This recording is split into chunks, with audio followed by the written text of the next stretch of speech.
Welcome to the 12th edition of CIONEXT. My name is Hendrik Dekkers. I'm the founder and managing director of CIONET, and it's my pleasure and my privilege to welcome all of you here today. We are live on 7 different channels. We are live on LinkedIn, on Facebook, on Twitter, on YouTube, on the CIONET app, on our CIONEXT webpage, and on Hopin as well. So we have people from all over the world joining the great panel that we have here created for you today. So joining us today will be Andrea Baciu, who is in Bucharest, Remco Brouwer, who is in Amsterdam, Claudia Plattner, who is in Frankfurt, Ignacio Fornies, who is in Madrid, and Marcel Berlin, who is in London. So it's a little bit like the Eurovision Great Resignation show that we are bringing to you here today.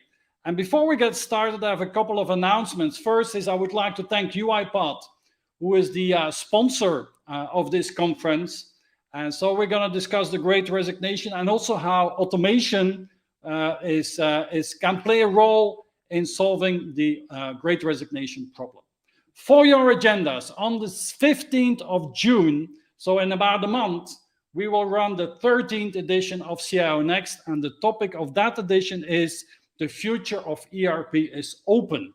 And so that's one that's sponsored by Red Hat, and we'll discuss the strategies, visions that companies are developing around ERP. We'll have people from TÜV Süd, from Sam from Unilever, Breno from Heineken, and Gunnar from Red Hat that will join us on that day. So make sure to put that in your calendars. If you go to CIONEXT.com/13, you can already register for that conference. Another announcement is that we are publishing more and more videos, leadership deep dive interviews with top digital leaders from around Europe and the globe.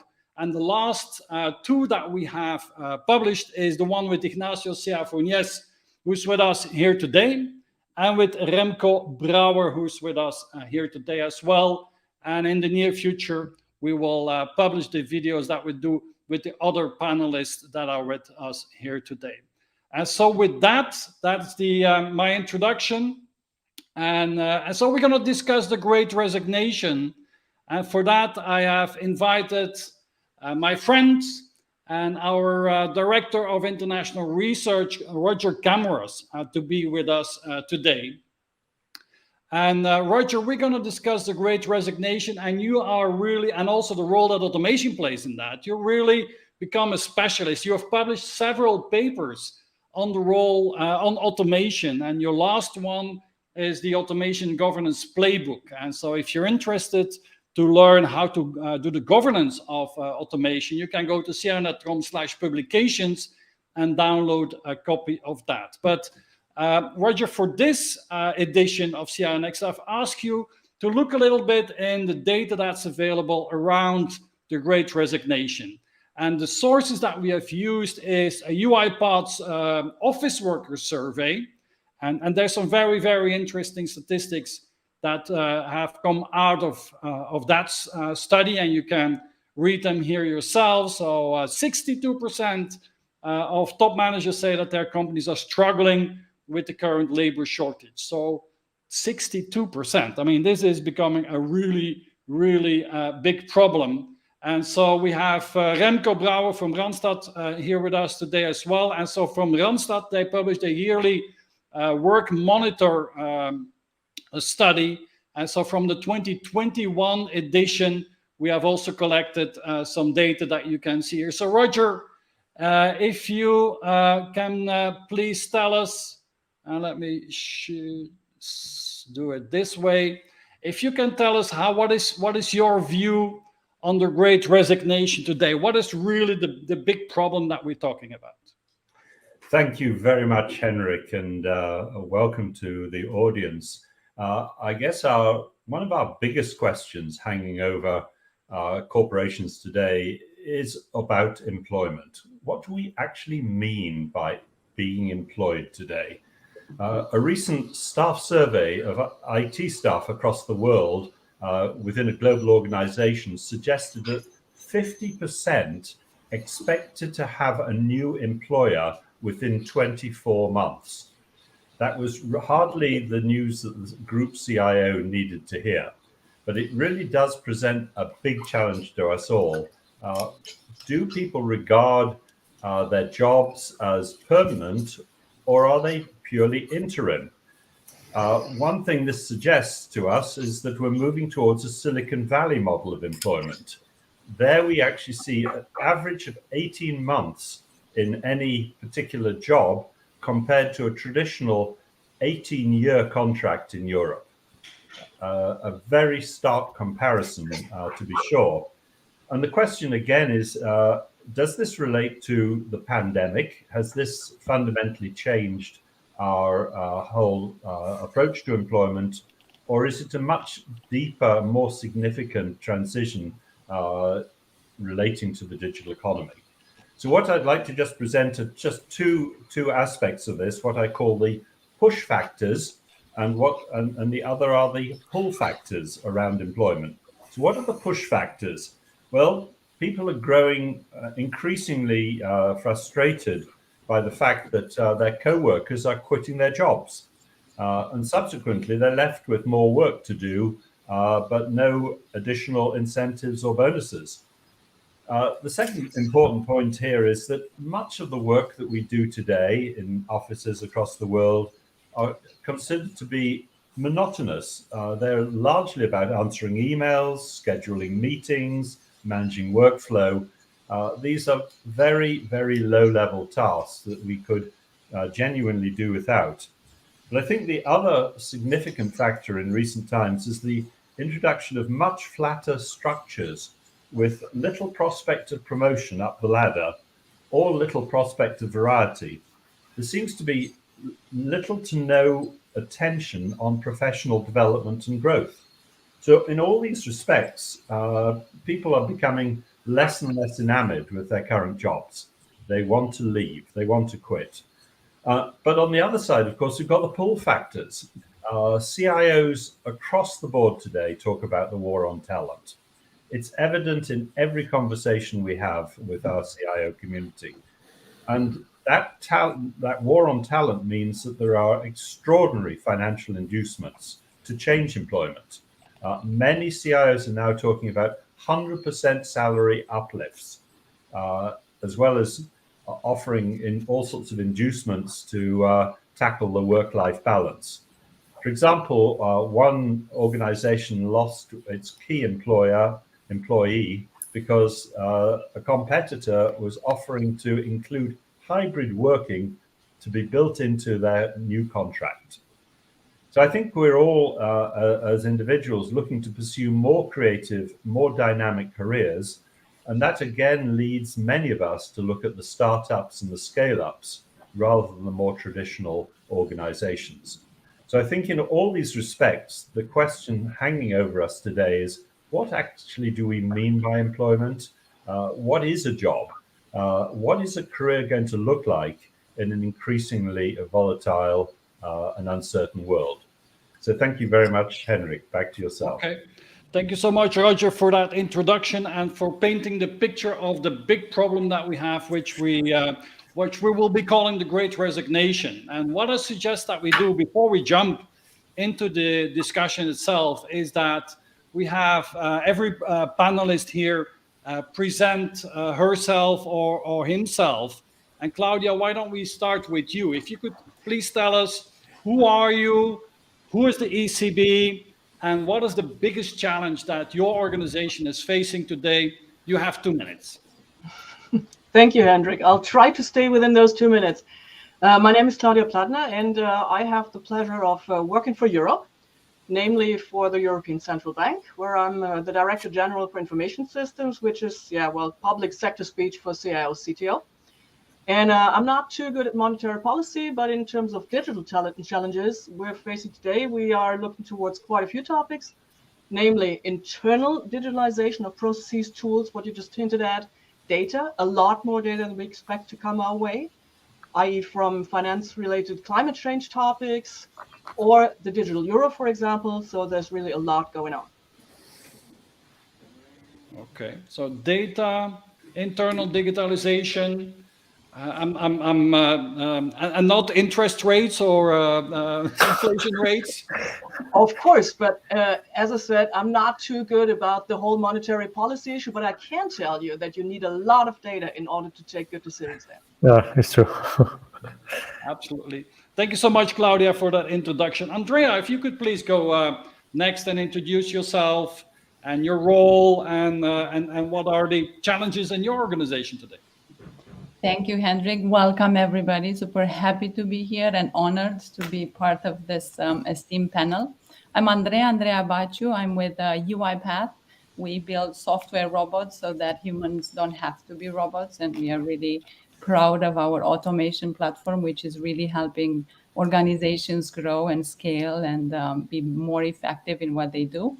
I'm the Chief Culture Officer for the company, working very closely with Daniel to make sure that what he built is sustainable from cultural perspective, and we have a blast. I'm really looking forward to come up with some answers to some hopefully difficult questions we will get from this audience today, and maybe we will tackle the problems we have together. What's your biggest challenge as an organization today? You would say, Andrea, sorry. The biggest challenge, from people perspective, I think we've are coming out after a very, very hard year for us. We went IPO last year in April, and that came after another very hard year preparing for that. So there is an element of how much work can you do in a sustainable manner, delivering internally and externally to our customers to the really quality we have to make. People are working their butt off and they put a lot of time into it in making it happen, and I'm worried of their well-being a little bit. We have systems and programs in place to take care of that, but it's just a lot of work, and I truly hope that everybody does what they need to do to take care of their well-being. Okay. Thank you for sharing that, Andrea. Ignacio, why don't you go next and tell us, welcome from Madrid, Ignacio, Prosegur Cash. What is it that you do? What is your role? And what is your biggest challenge in the organization today? Hello, everybody, and thank you, Hendrik, for the opportunity to speak in this fantastic environment. But my name is Ignacio Cea. I have been working for Prosegur since mid-year previous year. So leading what we call in Prosegur the new businesses at a global level, which is a new business.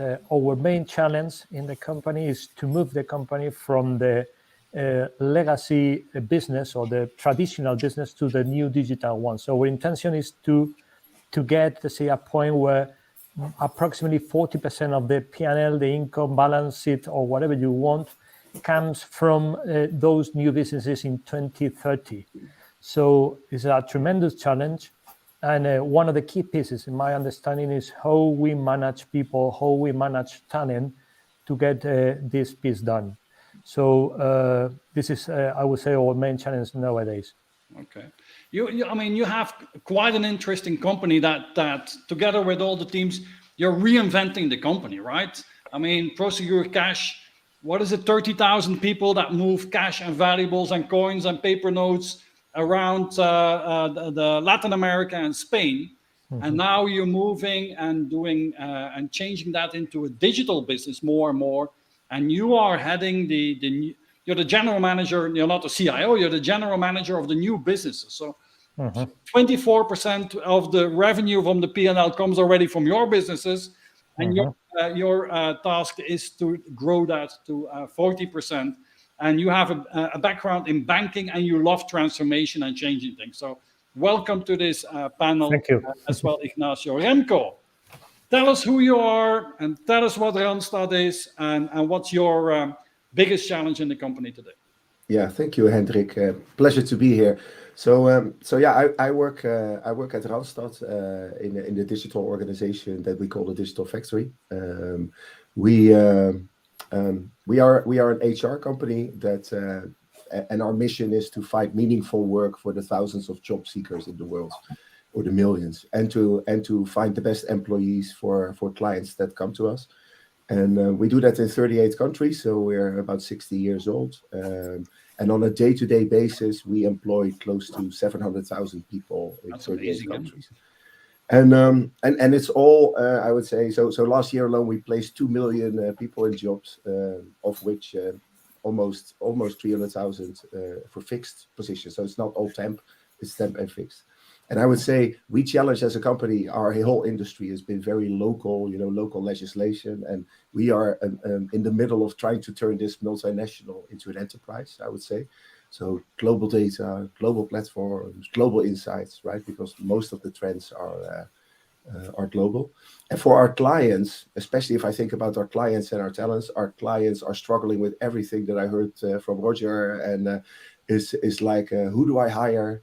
Why would people work for me, right? Why can't I find the right people?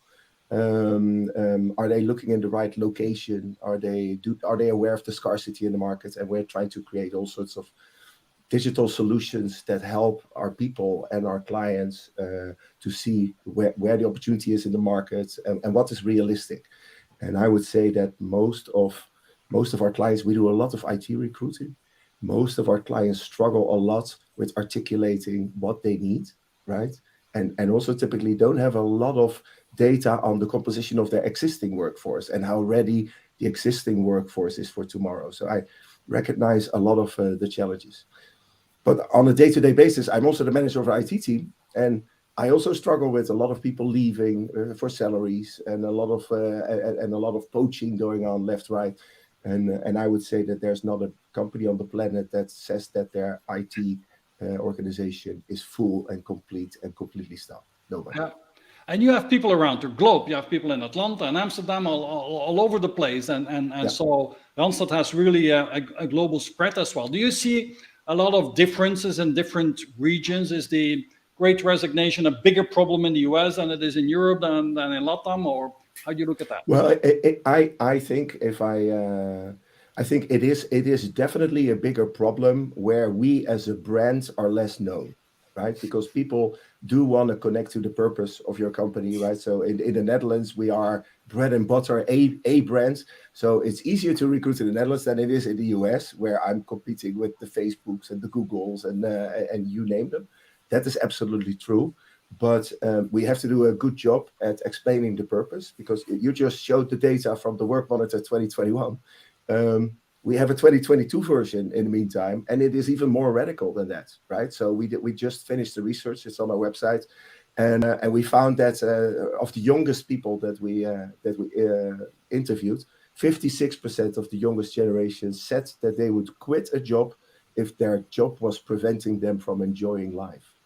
That's quite something. Another insight was 33% would rather be unemployed than unhappy in a job, and we see, so the outcome is very much purpose driven this year, right? So people want to be educated, people want flexibility, of course, but people want to work for a company that fits their needs, and it has to fit their life. And those are very important things. But I think this is very much in line with what we heard from Roger before. Okay. And then your day job, and your night job, your 24/7 job, or Remco, you're focused on data and I'm the data. I will come back to that later, because you're doing great things with data and the data that you have specifically on skills and so on that people are looking for. Marcel. Welcome from London, Marcel. Tell us, who is Harvey Nichols? Who are you? And what's your biggest challenge today? Hi, good afternoon, and thanks very much for having me. It's great to be here on a slightly rainy, dreary afternoon. So I'm Marcel Berlin. I'm the CIO for Harvey Nichols. Harvey Nichols is a pretty traditional luxury goods retailer in the UK. We are 191 years old. Trading out of 8 stores. So one of our main competitors, Harrods, Selfridges is the other big competitor. We trade internationally through our websites and have licensed stores in certain territories. But primarily we are a old established UK brand, and we are what we would describe as a traditional bricks and mortar retailer that relies on customers coming to a shop and actually buy a thing that they can touch and feel, rather than something esoteric that can be easily digitized. So the last years have been quite interesting, because through the store closures due to the COVID pandemic, wiped out about 80% of our turnover for 2 years. Whoa. And there's only so much you make up through going online, because there's a luxury customer out there that, if they've got nowhere to go, then they're not going to buy anything.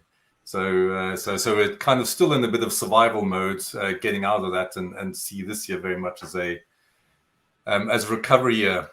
And well, you say one challenge, I'm actually going to be three, but to kind of culminate in one.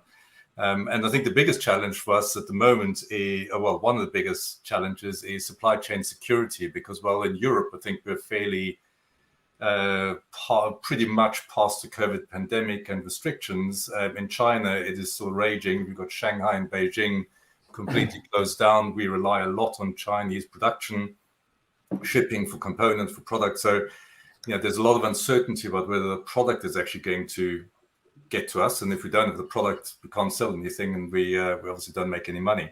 So I think that's the one challenge. We haven't been directly impacted by the impending World War III, but I've no doubt that that's impacting on our second challenge, which is consumer confidence. And because we're luxury goods and therefore discretionary retailer, you don't have to go buy a new dress or a new suit. Consumer confidence and the cost of living increases that we're seeing across the Western world at the moment, or across Europe and the United States certainly, is going to impact on us as well. So all that kind of adds up to retail buying being quite a difficult spot to be in. And that then creates our biggest challenge, which is the retention of talent. Because retention of talent, when you've had a really, really difficult 2 years, and actually you don't really quite, the light at the end of the tunnel is there, but it's a bit dim at the moment. So it needs to come. So retention of talent is a massive challenge for us. And it's not just IT. I was speaking to Henrik last week. We struggle throughout our warehousing and supply chain, sommeliers in the restaurants, HR, finance, wherever you look, just retention of the talent that also have the knowledge that we need to operate our business is the biggest struggle. I mean, so at the moment, we are really focusing quite hard on keeping the people we have, rather than even focusing on recruiting new ones. Okay.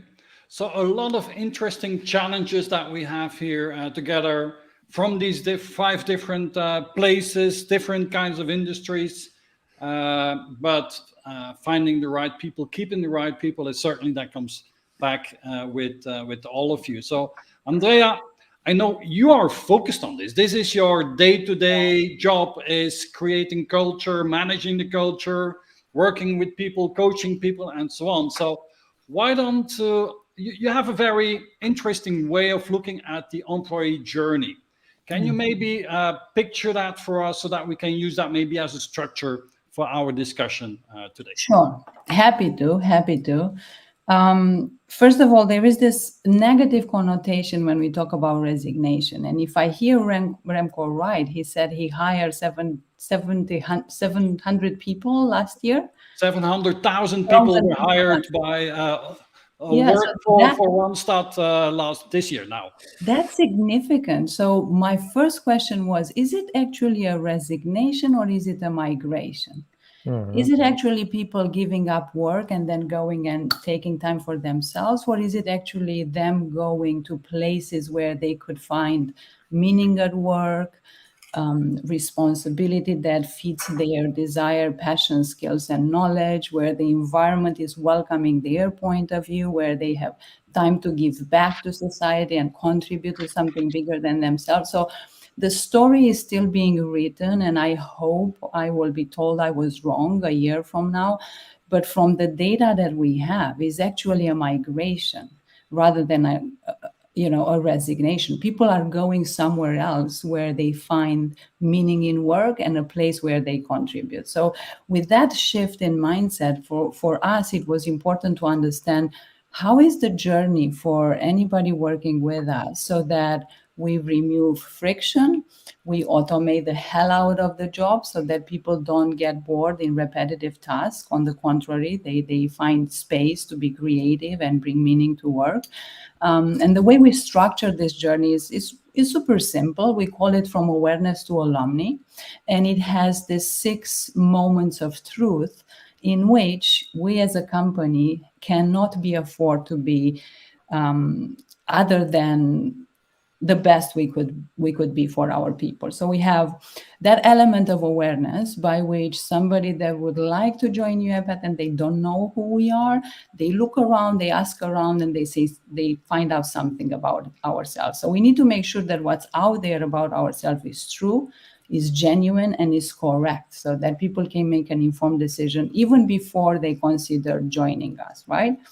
And then let's say they say yes to us in terms of employer branding, and we start the recruitment process. That's the second moment of truth. Somebody joining or wanting to join us goes through a series of interviews, does its own research. There are a couple of tests that we do with them. So that recruitment process and activity and experience is for us a moment of truth as well, because it's important that throughout this experience, that person that wants to be part of us really thinks that this is the place that they want to be. So that's second element. The third element is what we call onboarding, and all the companies have onboarding sessions out there for their people. Is first day, 30 day, 60 day, 90 day. What is it happening for that person just joining a company in these moments of time? And how can an employer does everything possible to ensure that that new hire gets what he or she needs to be successful in the role they applied for? Element number 4, I think it is, development. And to, I don't know if Marcel said it or who said it, it's important for somebody to really find their future in that company. And as the company is growing, their role is growing, the scope of their responsibility gets bigger. So what do you do as an employer to make sure that the environment that person has offers opportunities to grow? And it's an environment where we fail fast and we learn from mistake and we accelerate the growth. And then in that moment in time, there is growth and people can see them becoming a better version of themselves versus they were a year ago, so that they can see their progression career-wise in the same company. And then you have the element of retention, which is on everybody's mind right now, because that's a trigger for people saying, I'm out of here, or I will be here for a while. And what is that environment that is built within the company, within the department, within the team, within even the interaction between somebody and somebody's manager, so that that person feels the appreciation and the love and the support, and that person don't even think to consider moving jobs. So retention is key, is instrumental to how do we make sure our people decide to stay versus picking up the recruiter phone and understanding what is the offer on the other side. And then the sixth element of and the last one is what we call the alumni. And this is about that community of people that are not working with you anymore, but could at least say, maybe I will come back sometime, or at least I would recommend somebody else to come and work at the company you are responsible for. So for us, structuring this journey of awareness, recruitment, onboarding, development, retaining, and alumni, and decluttering the space of our employee experience, it's important to understand in what elements do we lose people? Where do we disappoint them? How can we, in that moment of truth, give them meaning in work, right? Purpose-driven contribution, a well-being environment in which they can take care of themselves and their loved ones, so that they don't have to leave. So in this space, I believe, if we can structure our discussion on moments of truth, we can come up with the right solutions, which will help the talent we need stay with us versus them deciding to leave. That's the structure we operate. Great. Let's use this structure for our discussion. And Claudia, I would like to start with you, if that's okay. And so let's talk about company awareness, employer branding, and reputation of organizations, and so on. So why the hell should I come and work for European Central Bank? What is exciting there? How do you attract people in your organization? Yeah, I can see a lot of people smiling, so that's a good thing, I guess. That points of humor. So, wonderful. Well, most of the people working here are really here for the same reason I am, which is indeed working for Europe. It's not just a phrase, it's something we believe in. And I've always wanted to do that. And for most people in our organization, this is the reason why they get up in the morning and why they go to work, either at home or at the office. And that is really a very, very strong incentive. Nonetheless, even with the purpose topic itself, having, being very, very transparent and very obvious, really, nonetheless, we're facing some of the challenges that you've mentioned as well. Of course we are. So first of all, the workload, yes, it's crazy. It's totally crazy. I have no idea how to do all of this. So I guess I'm in good company hearing you all. Next thing I have to say is indeed we're facing the give meaning to the actual tasks you're doing. So Andrea, I really, really love that slogan that you used. We build robots so people don't have to be robots. I really love that one. So I've noted it down. I need to reuse that one if you don't mind. That was really very much to the point. This is indeed what we need to do. And we are trying, but you know what? It also takes some time in order to develop that. And people need to see that something is indeed changing. Otherwise, they will just give up, because this is indeed something that is very, very demotivating. And the next thing, there was something that Remco said, is one thing that the pandemic has taught each and every one out there, us included, of course, is that indeed a job needs to fit your life. It needs to fit your life. And people these days, and that's a good thing, I believe, people these days have no reservations about saying, yes, I can join the meeting, but I will have to pick up my kid from school at the same time. And I very much welcome that. Why not? I mean, if we give them the freedom to arrange the job also around their lives and not just the other way around, we can all, relax a little bit. And that's a good thing. And remember, in the very beginning, you were like, oh my God, there's someone walking around in the background. And in the end, it was, or now it's really, someone's picking up a kid because the kid wants attention, as in right now, not in 2 minutes, now. And we've all become a lot more relaxed about this. Now we need to take those small examples and indeed scale it to what you have said, Andrea, to make sure that this is a consistent experience, indeed, over the whole life cycle, the employee life cycle, to use a more traditionalist term. But you've called it 6 moments of truth, but this is indeed exactly what we need to do. And I don't think we're all there yet. And that also holds for the ECB, because this has not been such a topic of focus so far. We have only now learned that we are indeed losing people to the hyperscalers, because it's very, very attractive to work there. And of course, they only take the very best. So that's a bad message in itself. So I fully subscribe to everything you've said. There's a lot to be done. And for me, there's also a lot to be learned from what you've just said. Thank you. Okay, thank you, Claudia. So how are the rest of you doing that? I mean, how do you create a purpose? How purposeful is it to move cash around, to have luxury goods in your stores? Helping people do a job is maybe easier for me to understand. But so in some businesses, it's more easier than in other businesses, right? Good question, Henrik, if I may. First of all, I would say, Andrea and Claudia, thank you so much for your words, because I have learned a lot of the structure you have put on the table. So clear vision for me of your understanding. I would say that everyone, Henrik, has exactly the same problems, and we have to create and to use maybe the same tools, whatever the business we are running. Let's say it doesn't matter if you are managing physical things, very old stuff, or new global digital things. I think that we should try to put the same set of tools on the table. One of the things I would like to add, Claudia, is we shouldn't see any kind of difference between professional and personal life. Everything is personal life, and professional is just a part of the personal life. So the more we understand that, the better for them. The way we deal with our people. No.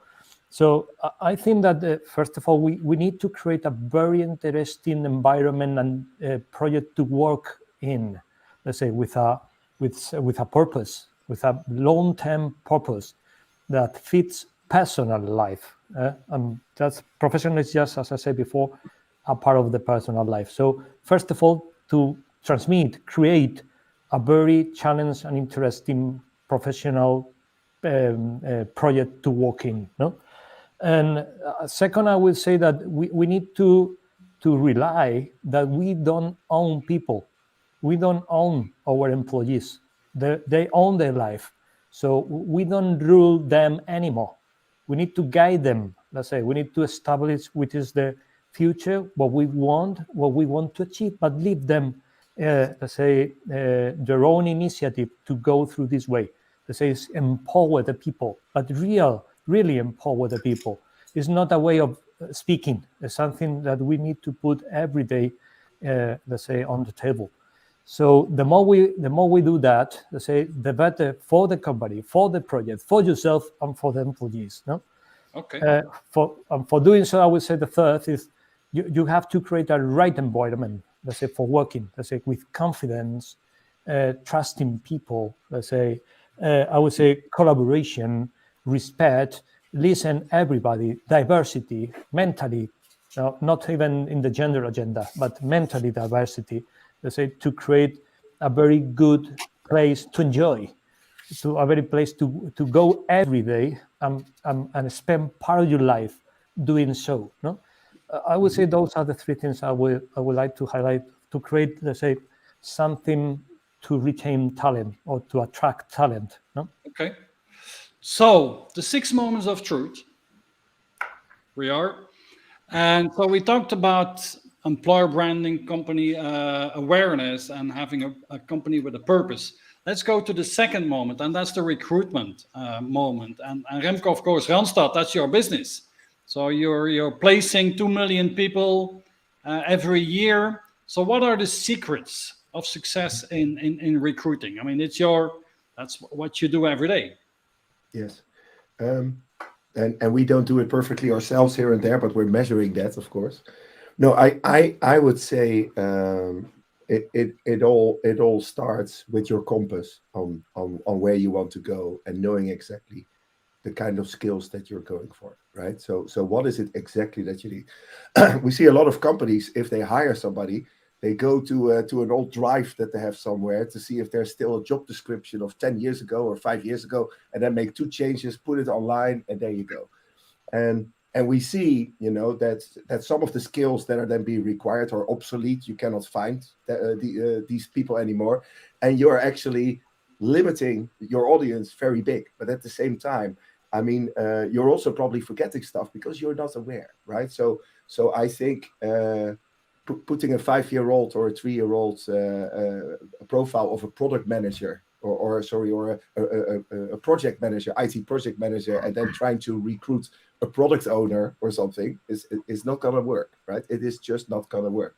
So we're trying to help companies figure out to write that better, but then also help them try to figure out what happens, because that recruitment thing, the second moment of truth, Andrea, we talk about the black hole of recruiting, right? And you see that many companies and unfortunately the corporates are much more prone to this.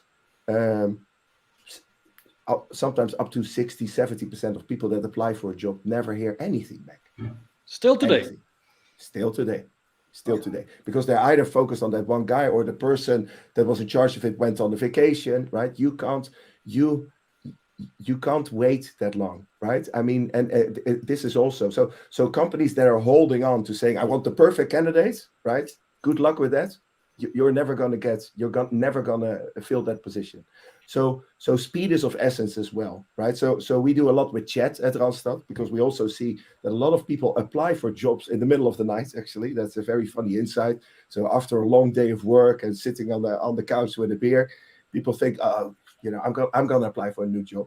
And we do a lot with that, trying to qualify these people in the middle of the night, saying, do you have this diploma? Can you drive this forklift? Or do you have ITIL or something like that? And if they do, the system would then immediately say, can we schedule an interview with you tomorrow? These are the 4 slots that are available, because you have to be there. Because if you wait 3 days, these people have changed their minds and all sorts of. So speed is of essence. And I think, Andrea, you will also probably recognize that, right, in recruiting.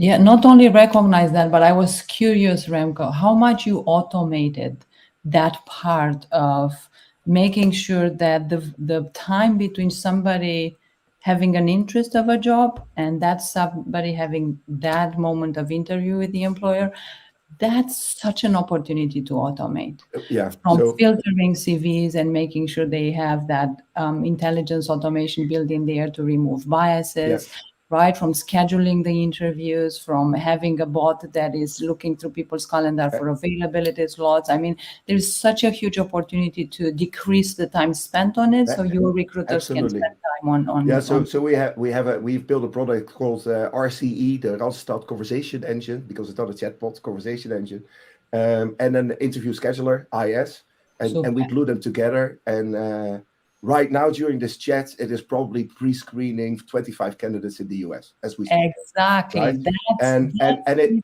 And not only will it help us for the good people, right? But it will also disqualify the people that do not have the right. Because the last thing you want is to bring up the hopes of the people thinking, I'm gonna get this job, and then at the end you say, but you didn't have this diploma, and we didn't tell you, right? That is all. You cannot, if you want to be a human company, if you want to become a brand, you know, that people say, well, I applied once at Randstad, they didn't have a job for me, but the application process was great. That is very important. That's it. It's good enough. Word of mouth would be positive. That's my exactly right point. Amazing. Another topic that I would like you to expand a little bit on, Remco, is you say skills are so important. And so managing the skills and recruiting for skills. Yeah. So, and when I was in your office in Amsterdam, you showed me this great application that you have, so that the intelligence that you are collecting on the jobs that are available or that companies are looking for, and then the people that are available, the CVs that are around, and how you match that. So you're doing a lot with data. Can you talk a little bit about that? Yeah. So we go through the whole internet every night to look at every company website to see vacancies, right? Because vacancies, you can automate that, and a lot of providers would do that. So we constantly see where new vacancies appear. We parse them into our systems. We extract the job titles and the skills and all that sort of stuff. That gives us an idea of the demand in the market. We measure how long they're open. And on the other side, we have a lot of data, unemployment data. There's a lot of public data available. Europe is good, but also the US. So we also try to look at demand. You know, we have a lot of people that come to our job board of Monster. That's a Randstad brand.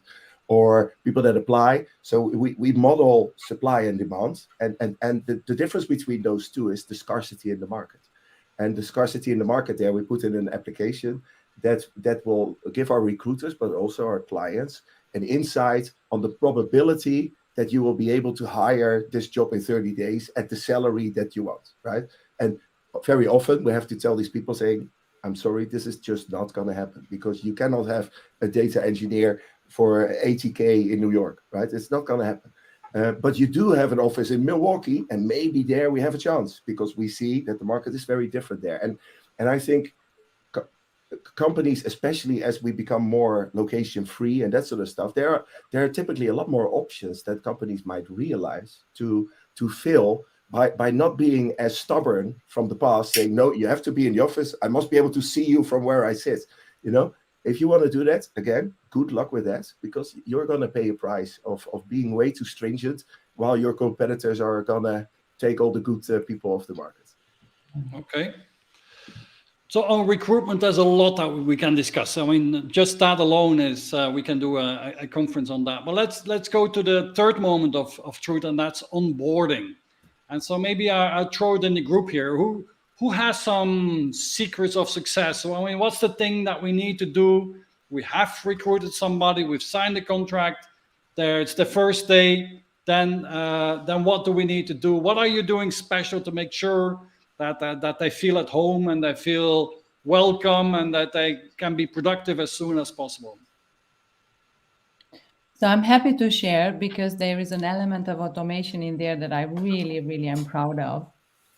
So for us, the experience has this, again, timeline of first day, it's important, and then 30, 60, and 90 days.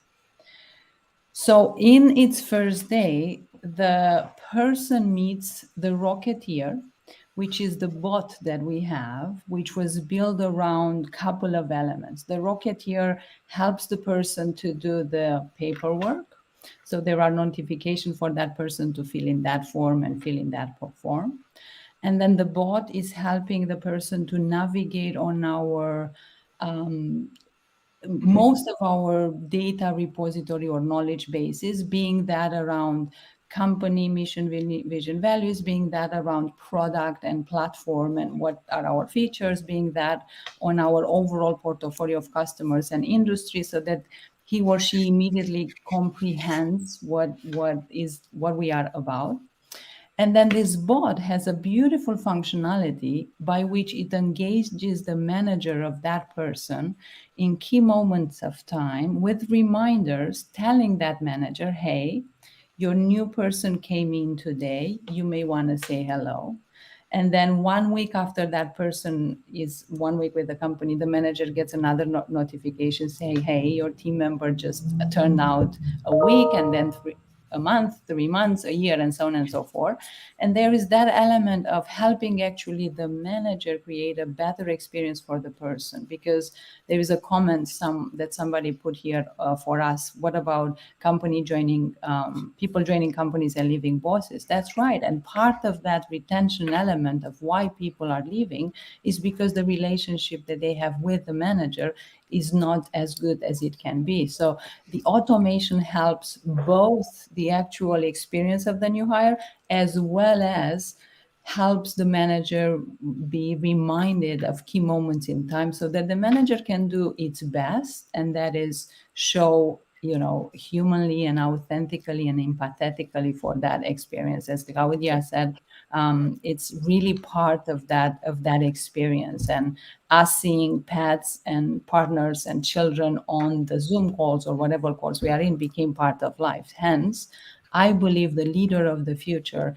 has to, otherwise we'll lose a lot of good people, show up more humane in the workplace with its all entirely vulnerable at times, because we are humans and we are vulnerable, but also there for when people are starting. So for us, the onboarding experience, it's a combination of using a lot of automation wherever we can for those repetitive tasks and empowering our managers to welcome their new hires when they join the rocket ship. Super. Thank you so much, Andrea. Moment of truth number 4 is the development part. So maybe Marcel or Ignacio, how do you look at that? How do you make sure? I mean, you're under a lot of stress in your organization. You have the COVID stress, you have the price pressure, the consumer confidence, and so on. Everything that you explained. So how do you still make sure that you develop your people? Well, I think development and the development requirements have probably changed quite a lot as well. So 10 years ago, you used to send somebody on a course once a year for 5 days, got a certificate at the end, and those were the development needs. Whereas now, what I'm seeing, and I don't think it's unusual, is that the development needs are quite a lot softer. So some of the things we do at Harvey Nichols, and it's actually changed since the beginning of the pandemic, is we're not very open and honest about what's going on in the business. We used to be quite closed and never really used to share what's going on financially and what initiatives are coming. We've decided engagement and communication are so tightly linked that we really need to let everybody know what's going on and what the real state of the company is, because I think emotional engagement in the company is actually quite important. But that also requires all the staff to start understanding the bigger context of a company, not just from a financial point of view, but also what is our purpose. So actually sharing our purpose, our vision, so that it gives all our staff meaning. But what it meant is that from a development point of view, we've had to turn a lot of our staff into generalists. So rather than just being a pure IT developer who knows Magento particularly well or is really, really good at .NET, they now need to understand what an EBITDA is. So that it's a lot softer and a lot broader, actually, development than we previously would have done. But that's also given us other benefits, and that's what we encourage people to develop even more, which is we now are encouraging people to do a lot more critical thinking about what they're doing, and is it really necessary, and is there value in it? So they need to also now think about, and we've had to develop them to think about, well, what is the value to our customer? What is the value to the organization of what they're doing? So it's again giving more context to what their technical skills may be, but it also has required a soft and broader business development. And then finally, I think the big thing we've done, which is helping with engagement on the IT side, is we let people decide what they want to do.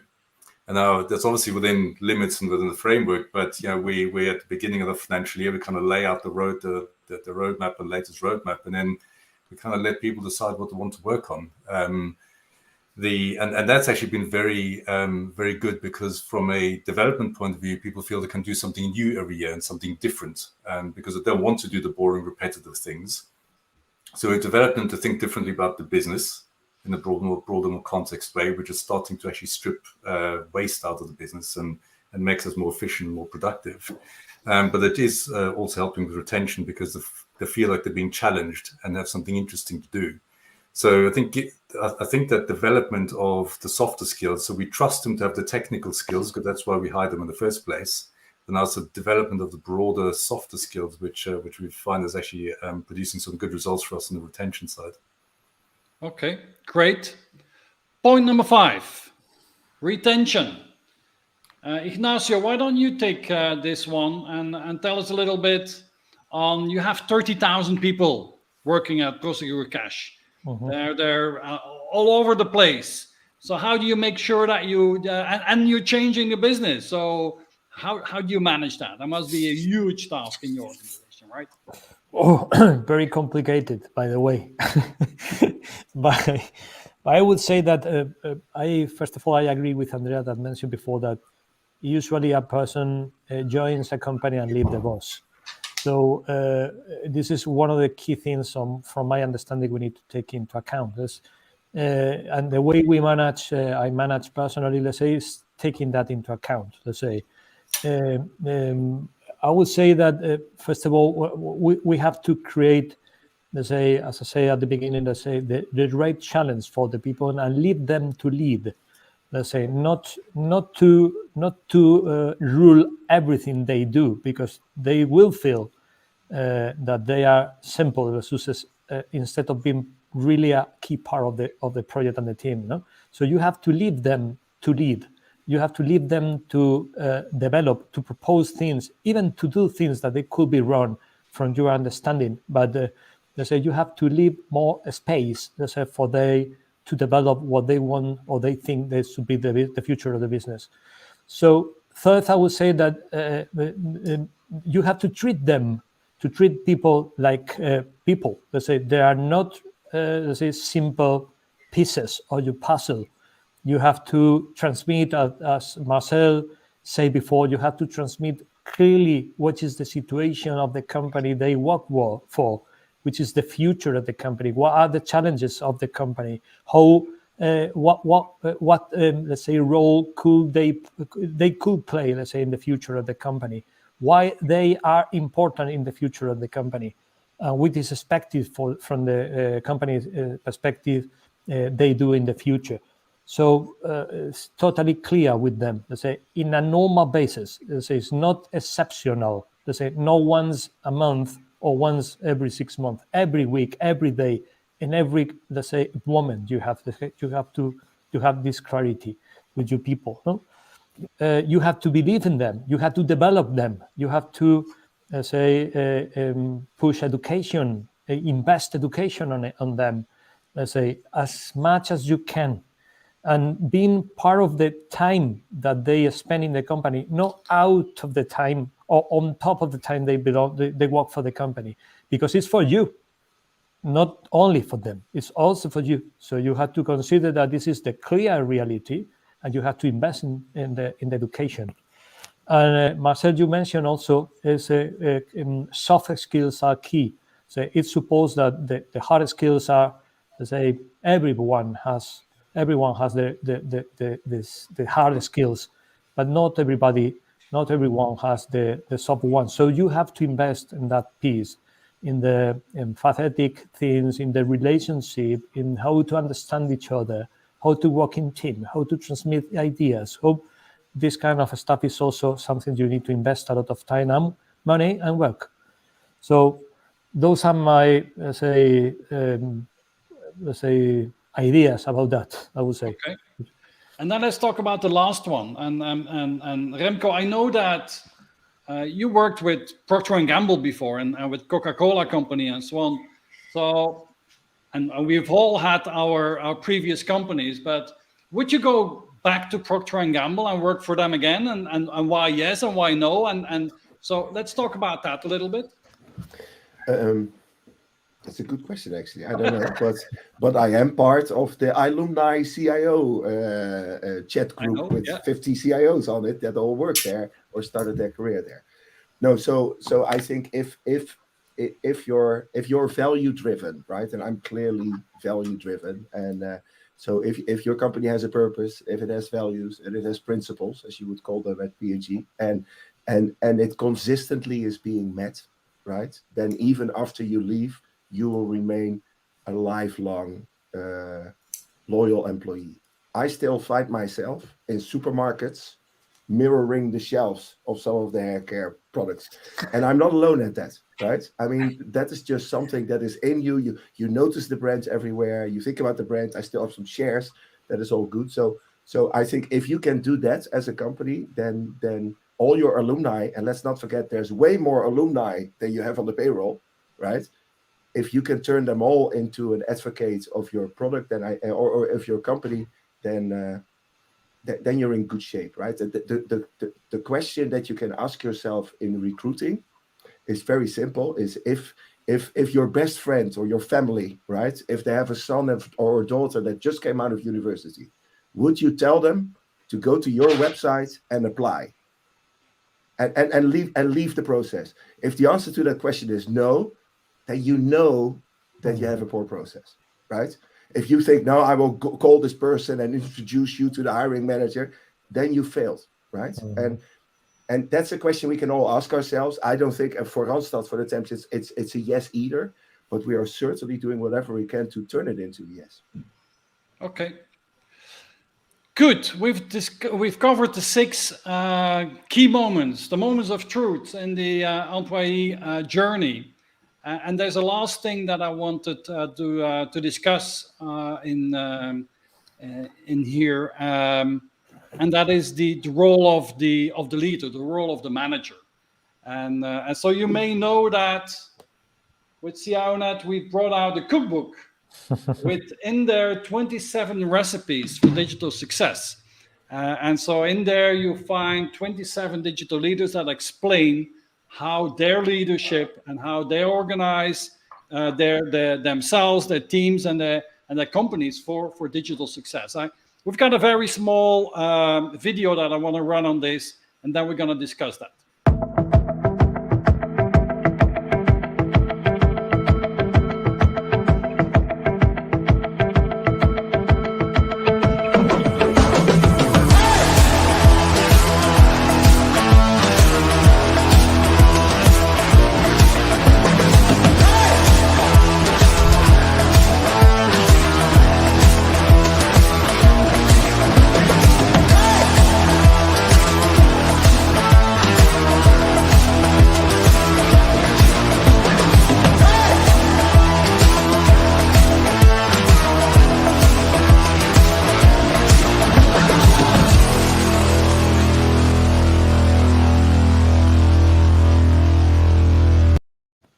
So you need to get your copy of the CIONEXT cookbook. If you go to cionext.com/cookbook, you can find it right there. And what I wanted to do very quickly is in this cookbook, we have like summarized what digital leadership, what digital master chefs, as we call them, really stand for. So what are the 5 characteristics that digital master chef stands for? And the first is that typically these are people that are very imaginative. They're very open-minded with diverse perspectives from wherever they come.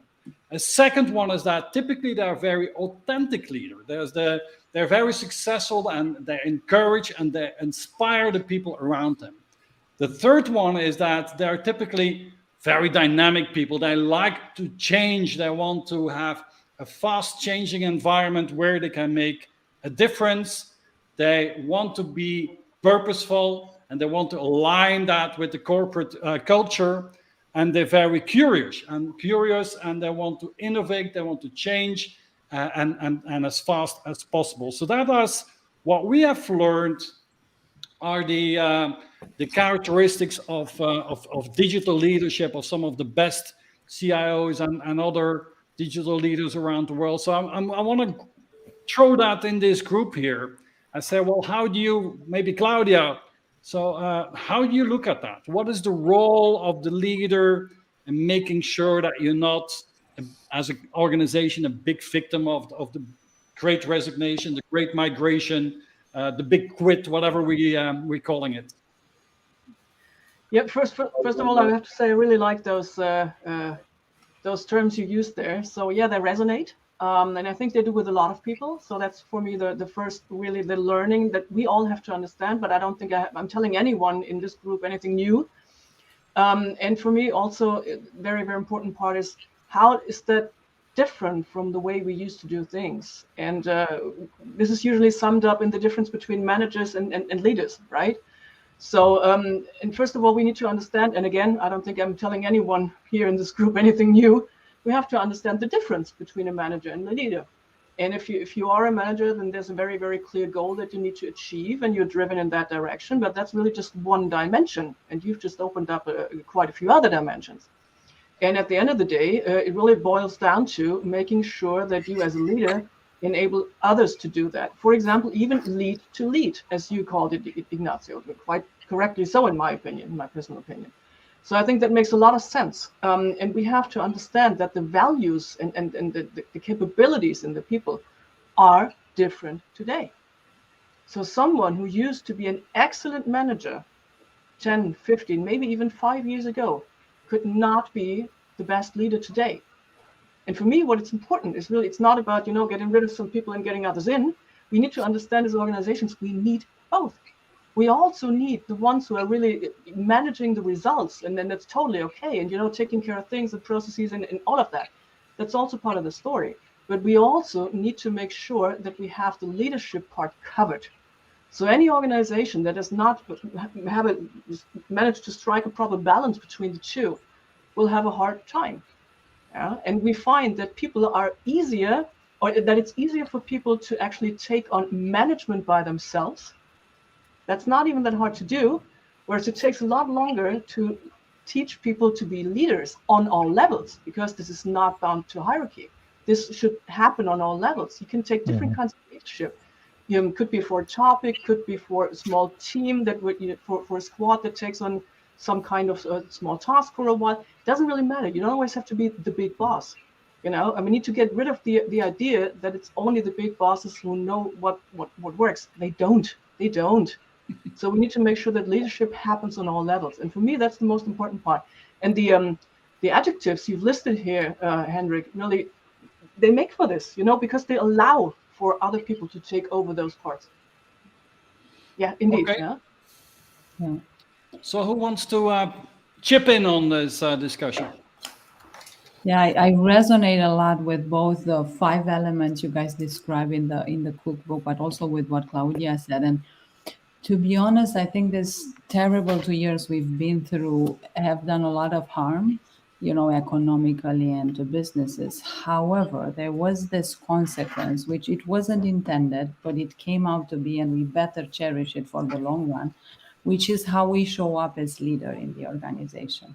Because of the last 2 years, leadership as a concept, I believe, was mostly challenged, because it's a different element that you have to bring into the team that you lead to actually be as productive as you were 2 years ago, not even more. So for me, there are these 3 elements that I believe will be even more important with every quarter year that goes by. One is this intentionality and strategic focus on togetherness, because in a setup where you had people in the office, the element was by default. Now we almost have to force and design and be strategic in using inspired collaboration and bring people together in a virtual environment, because this is how we work. Not everybody, but definitely hybrid, and this is here to stay. So this element of being intentional in inspiring collaboration and bringing people together, it's one of those in which some leaders will be successful and some will fail, because you have to focus on it versus 3 years ago. That's one. The other one has this element of making it matter. And this is about, purposeful driven job and creating job that has meaning, and really being focused in making or crafting the job for somebody in your team that matters to that person, so that that person brings their skill, their knowledge, their wisdom, their values, their contribution. And again, they want to stay. So this is a craftsmanship that a leader would not think perhaps 3 years ago. But now we have to, because if we don't do that, people will leave. And the third element, and the last one, is leaders that are themselves vulnerable enough to allow them to show up as a whole person, so that this inspires the other people in their teams show up as a whole person with a bad day and a good day. Somebody that was hurt at school and I cannot be there because I need to take care of my daughter, or the caregivers that they have a mother or a father at home and they need to take care of them. So there is this whole self being that now finally we are allowing it to happen in the space that we operate. And a leader, I think, should first of all be themselves vulnerable and be okay with who they are in their life, and welcome their team members to do the same. So a lot of lessons through the pandemic, and I truly hope some of them will stay with us and we will become better leaders for our people. Great. Let's go to the last question of the day, because time is flying when time flies when you're having a good time. And so let's discuss what the role is of automation. And that's why I've brought in and put Roger here in the how do you call this? In the picture. And so, Roger, you have been doing quite some research, right, on automation. You've written the automation governance playbook, and you have spoken to so many digital leaders around the globe on automation. What is it that automation can do to help organizations in your point of view to mitigate the Great Resignation, migration, and so on? Again, many thanks, Henrik. And yes, of course, we've been talking about automation for many years. Mm-hmm. And the problem, unfortunately, is that we haven't really progressed as fast as we could. The tooling, the approaches have been too ambitious. We've failed too many times. The whole re-engineering era, lies behind us. It didn't achieve what we set out to achieve. The good news, I think, is that we're in a very different space today.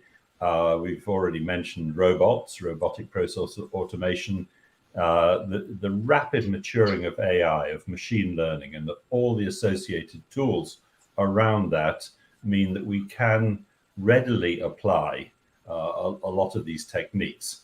And the only question that remains is, why aren't we doing that? So in many discussions I've had with CIOs, they've said 30% of all the jobs, all the tasks in the office today could easily be eliminated. They are absolutely redundant. Human beings should not be undertaking these tasks. And as Claudia said, we're all far too busy. Why are we far too busy? We've got too much to do. And much of what we are doing today could be easily reverted to machines, to robots. We see it in the factories. I mean, you walk around the factory today, you hardly see a human being. You walk around the office, you see lots of human beings. Why are they still there? And I think the answer has to be a human combined with digital workforce for the future. And we are genuinely talking about a 50-50 split, because an increasing amount of work, particularly in traditional processes, operational processes, customer-facing process, these things can be simplified, they can be automated, they become more efficient, they become much faster, and they don't require a lot of human labor. If we can achieve that, we leave the space for human beings to be much more creative. And I think that's at the very heart of why people are leaving their jobs. They want to be creative. They actually want to become digital artisans. And I've used that term a number of times recently. I think we as human beings are essentially very creative. If you go back to the villages of old, people did have creative jobs. And industrialization's taken much of that away. I think we have to give it back. And I think that the era now of robotic process automation does two things. One is that it actually can address the here and now, the shortfalls in our current processes. And there's so much inefficiency, so much string and sealing wax in the systems and processes that we've built up over time. Those can easily be rectified. We can use robots to essentially take out some of the mundane activities, the data handling, for example, that takes place. And you just need to look at most professionals, 30 to 40% of their time is just spent manipulating data, which could easily be done by a machine. But the more interesting thing that came out from our discussions was that people are looking at rethinking their processes altogether. Modern technology will give us very different ways of working. And Ignacio, of course, has been talking about not just modernizing the existing factory, but actually creating the new. And it's so interesting to see many organizations today operating in a parallel world. They're saying, okay, we can fix what's broken today, but that will only take us so far. We actually have to reinvent. And I think that's where the opportunities lie. And for example, process mining, process reengineering, automation using AI, machine learning, these are very, very powerful tools when they're applied to new processes rather than traditional ones. So I think we have all a big task. Now, how do we get going on this? Again, talking to many CIOs have said, our agenda is jam-packed. We have little to no room for another subject. Oh, by the way, we've also got sustainability here, as well as automation and cyber and all the other good things. How do we fit it in? And I think, again, the answer is we've got to actually pilot. We've got to start using these tools selectively. We can't boil the ocean. One big international insurance company said, we've just picked up two critical tasks that take place all over the world. We're building an automation factory to pilot and re-engineer those two critical tasks. If it's successful, then we will introduce those new ways of working to 48 different countries. But first and foremost, we've actually got to make this work. So there's a lot of genuine creativity and innovation taking place. But don't disturb the mainstream. Okay. Not yet. So this is where we are at the moment. Thank you so much, Roger. Let's take a quick temperature around the table here, and maybe Claudia, let's start with you. 30, 40, 50% of work in office work can be automated. How far are you in this journey? What are you focusing on? Where are you in the automation journey? Yeah, excellent question. I have to say that it's all over the place. It's really all over the place, like happening everywhere. I'd say we still have to go take a few more steps in terms of maturity, but there's a lot of things happening right now. So really, it's of course robots popping up all over the place for internal processes mostly, because that's where people feel the most pain. So that's where they start. So we're trying to make that accessible on a wider scale, making sure that the business areas can use it. And it's not, bound by IT, and we are the ones, guarding it, but we're really trying to make sure that we put in the proper guardrails so they can scale. And this, for the time being, really proves to be very, very successful, I have to say. As for AI, for example, which is also part of the automation story, that's a business topic that's really happening here for us. So when we're talking banking supervision, for example, there's tons of material coming our way And all of that has to be sifted through, you know, it has to be made order of, and insights have to be gained. So AI is happening a lot, and mostly really in the area of natural language processing. So summarizations, you know, sentiment analysis, that kind of thing. So there's a lot of things going on the business side, but also really on the internal side, where really people are trying to get rid of some of the things that bug them and keep them from being creative, as we've just learned and knew all along that this is something that's really, really important for people. So Okay. my 2 cents in 1 minute or 2. Thank you for your 2 cents, Claudia.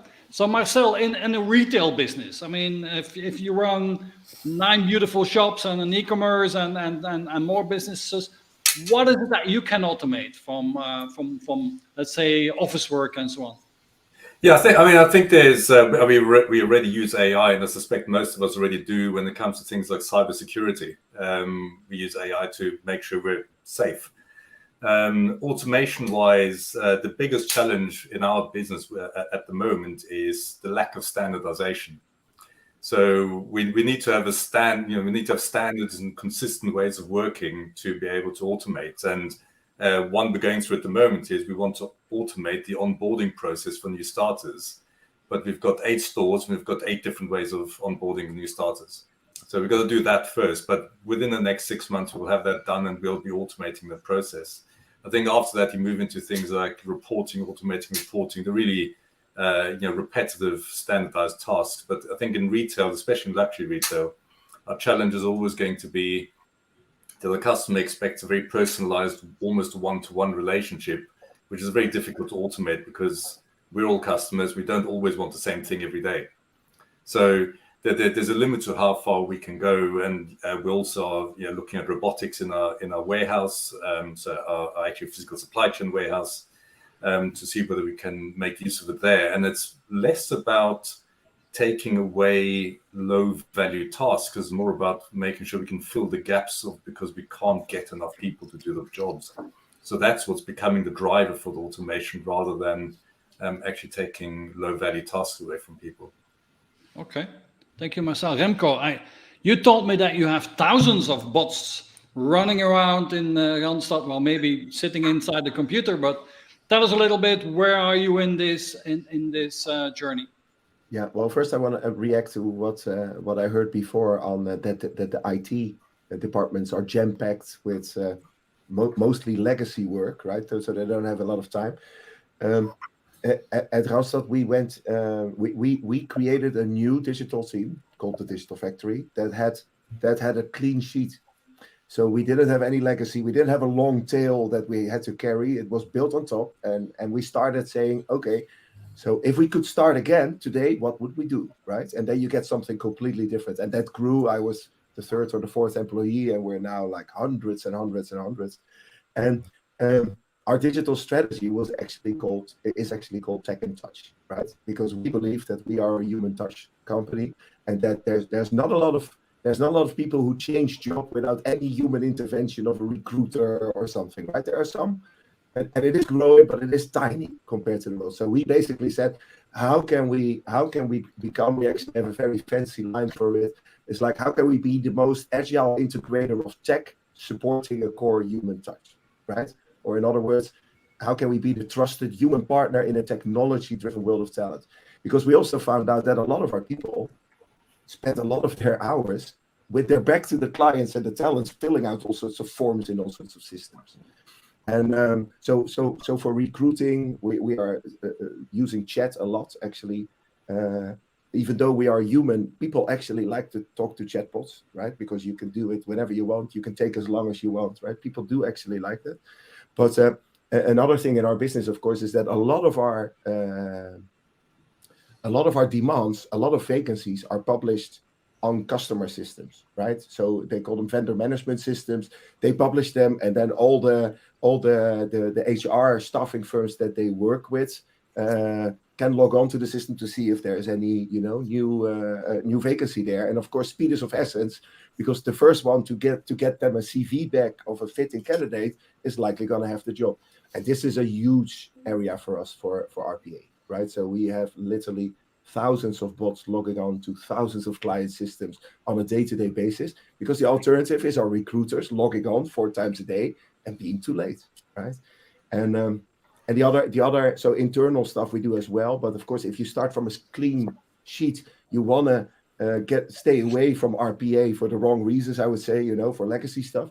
But we also have to do, we have a lot of companies or countries where we employ thousands of people, and where if you want to withhold social security, you have to go to a government website and fill out a form every week for every talent. And also that is, of course, something where lots of bots can help a lot. And so we hope that by doing all this, people will have more time for touch and they spend less time on tech. Okay, thank you for sharing that, Remco. Ignacio, what's holding you back of automating 30-40% of your back office tasks and the work that's been done in the offices? Okay, with a lot of work, by the way, but I would say that we have here, let's say, 3 types of bots, let's say, but I would like to distinguish among them. And Remco has introduced the difference, in my opinion. No? We have one type of bots that is to automatize boring things, that I prefer to call them, we need to eliminate those things instead of automatize them as much as possible. Then you have a set of bots that, let's say, automatize things that you need, let's say, to do or to run better your business. For instance, if you go to a customer for selling something, probably you will need much more rich information to know better that person, that customer. So you could use bots to collect that information, to analyze that information on your behalf better. No? So this is key in the risk area. This is key, for instance, or filling forms, let's say, for the security, for the social security could be another place to use it. And the third more evolution type of bots, from my understanding, are the AI-based bots. Let's say bots that at the end of the day are part of you. Let's say, not only help you, are part of you. No? Is a key point of view use of the day, of the daily basis work that you run. No? So in Prosegur, we try, let's say, to follow that path. Let's say, as we put everywhere, in every way we can, let's say, bots to automatize boring things, but with the intention to eliminate them later. And let's say, put let's say, bots mainly on top of the data we have on the information to gather and to analyze better that info to let's say, to get better decisions, to have better decisions. Finally, we are still investigating how to use AI, let's say, to improve or to really help us, let's say, in our daily basis work. No? Okay, thank you, Ignacio. Andrea, eating your own dog food or drinking your own champagne, whatever you want to call it. How are you using automation tools in your work and inside your own company? Yeah, I love the way Ignacio built it out in these 3 segments of eliminate, we don't need that work anymore, add value, and then AI embedded. And a picture came into my mind. You know, when we all used to do organizational charts, when we were presenting budget and asking for approval for next year. Well, those work charts should have people there with some contribution that they bring, and they should have bots in there. So that when we present the work charts for next year budget, we should show how much of the work will be done by the bots and how much of them will be eliminating added value and AI building, and how much people do we actually need to do creative work and bring value to the company. So I hope I will be around to see those charts with both people and bots. And we do have a lot of those in-house, but the thing is that it's not building bots for the sake of having automation and that's it. I think what we try to do ourselves and with our customers is to solve problems.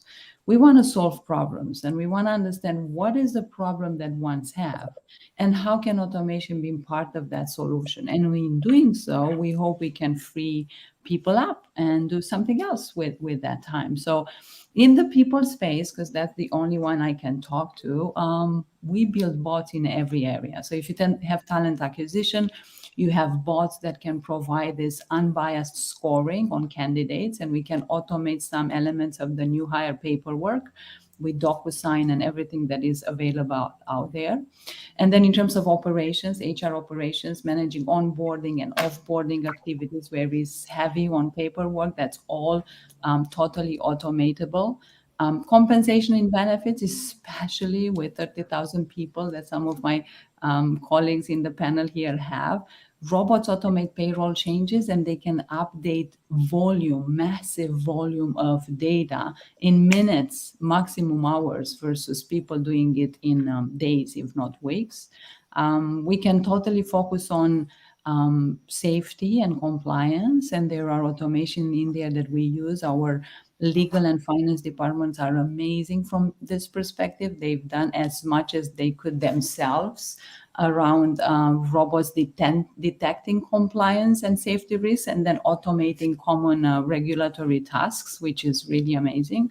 And then in the space of learning, even with managing training and materials and all the logistics around that and everything that has to do with assisting managers in building some of that. So the world, the sky is the limit in this space, and we have a responsibility to do that. We just have to do it mindful and purposefully so that it's being adopted and people are using it after we implemented it. So, good. Yeah. Thank you, Andrea. We have 4 minutes left in this conference. Like I said, we had a good time, so time flies. What is the one thing that you are taking home from this discussion? What is it that you learned here? What is it that you're going to do different? Is there anything that you learned? Let's do the round of the table. Claudia, what's your thing of the day? 3 major points. First of all, lots of great quotes. I'm going to share them. So another one that I really loved is the black hole of recruitment. That's an amazing one. And there's no distinction between personal and professional life. It's all personal. I love that one as well. So I'll share these. I've gotten a lot of inspiration, spare you the details here.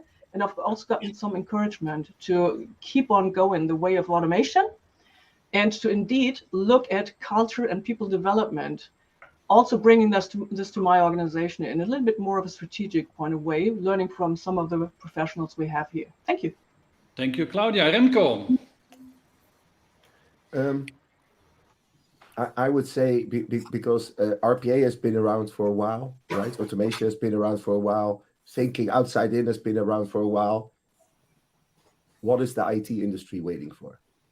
I mean, why just not do it, right? I mean, if we are still building interfaces of old SAP systems and doing all sorts of stuff, what is preventing you from starting to work what you really should be doing? And that puzzles the whole industry, I think. That would be my insight. It's all there. All the solutions, most of the solutions are there. Yeah, just use them, Remco. Come on. Just use them. I mean, right? I mean, no, but the execution is the only visible thing of a strategy, right? And for the rest, it's just slides. So, yeah. PowerPoint. Yeah, it's true. Exactly. So, Ignacio, your takeaway? Yeah, I would say 3. The first is I liked, let's say, really a lot, let's say, the way we have structured the 6 moments of the truth in the employment, let's say, path, let's say. Second, really good, let's say, takeaways from everyone, let's say, very inspirational. And I would say that I like them a lot, let's say, what ECB is doing for us. Claudia, is waking up every morning, working for Europe is fantastic, by the way. So thank you for so. Okay. Thank you, Ignacio. Marcel, what is your takeaway of today? Can you still hear me? Because I think my video is frozen. Yeah, you don't look happy, but we can still hear you.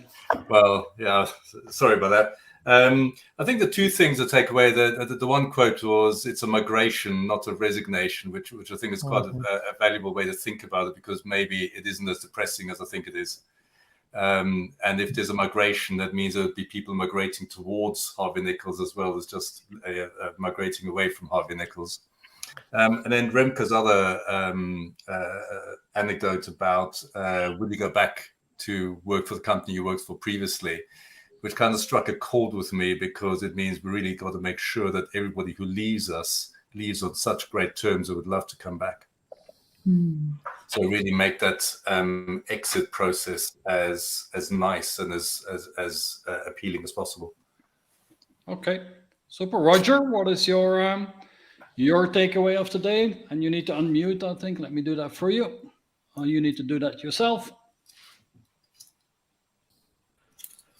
Yeah, I think there's such opportunity out there, and yet we haven't even begun to touch the possibilities.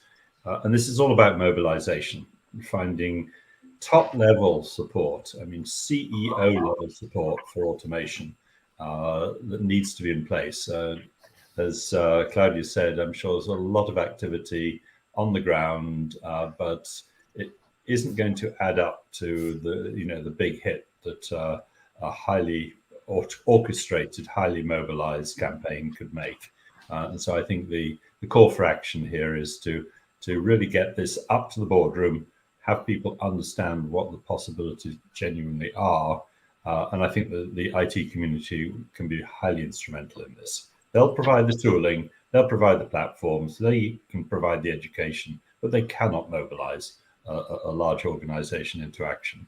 And that's what's needed. Okay. Andrea, what's your conclusion of today? You have 30 seconds because we're already running over time. How about that? I am committed and inspired to become a digital artisan, leading our leaders to lead in a high-tech, high-touch environment. How is that? Okay, there we have the title of our summary of today. Thank you so much. A pleasure being with you. Thank you so much. Thank you. With this, ladies and gentlemen of the panel, I thank you so much for being here today. It was one of the best panel discussions we've ever had. I really appreciate your contributions. I would encourage everybody to go to CIONEXT TV and make sure that you watch the video of Remco and Ignacio, and other people will be coming out later. I would like to thank UiPath for sponsoring this conference. For your agenda, don't forget the 15th of June for the 13th edition of CIONEXT. And make sure that you get your copy of our favorite book, the CIONEXT Cookbook. And with that, we come to the end of today. Ladies and gentlemen, have a great day and see you all very soon. Bye-bye for now. Thank you.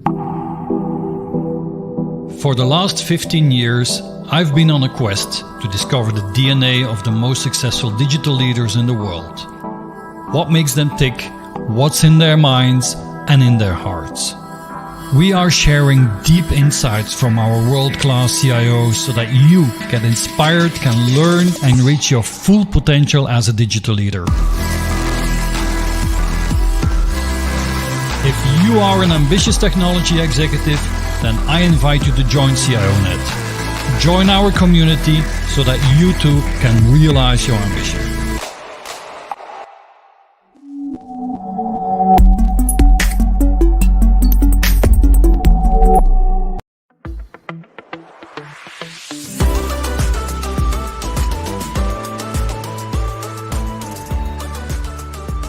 For me, CIONET is all about two things. It's content and a network.